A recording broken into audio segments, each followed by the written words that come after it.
documenting the civil rights movement, Black Power, but nothing to this extent, and I really wanted to work with it. So I said yes. We were contacting each other throughout the summer, and when it came down to it, I came back to school and I did my first interview. And prior to doing this first interview, I have to say that taking on this project for me, it was very nerve-wracking, because I realized that I'm dealing with somebody's experience. I'm dealing with somebody's personal history. They're telling me their life story and how they felt. And that is hugely important to me, because I know how I would feel if someone asked me to explain my life experiences, especially during such an important time in African American history. And to be able to interview African Americans about their experiences, I understood that was pretty big and pretty major. So I was a little bit nervous. So I went in, the first person I interviewed was Mr. Smith, and he was a great guy and completely calmed me down before I did the interview.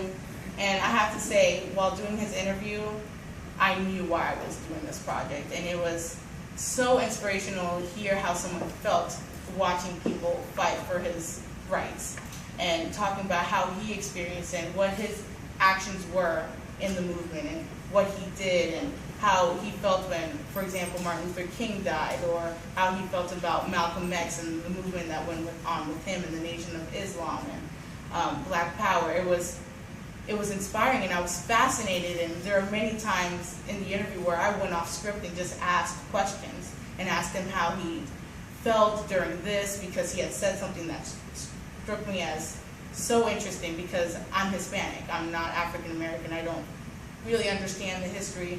Although I do have African ancestry, they're not African American. So the issues here in the United States are very different than the race issues in Latin America. They might overlap, but they're still different.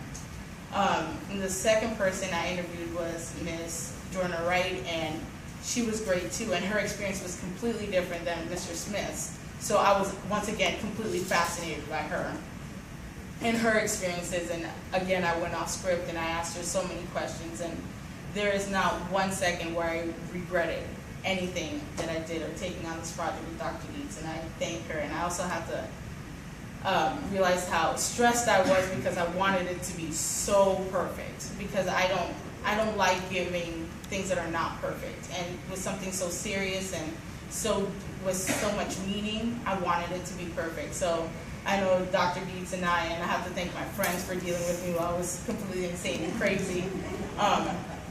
And I would do it all over again with all the hiccups we had, and with finishing the project at the 12th and 11th hour.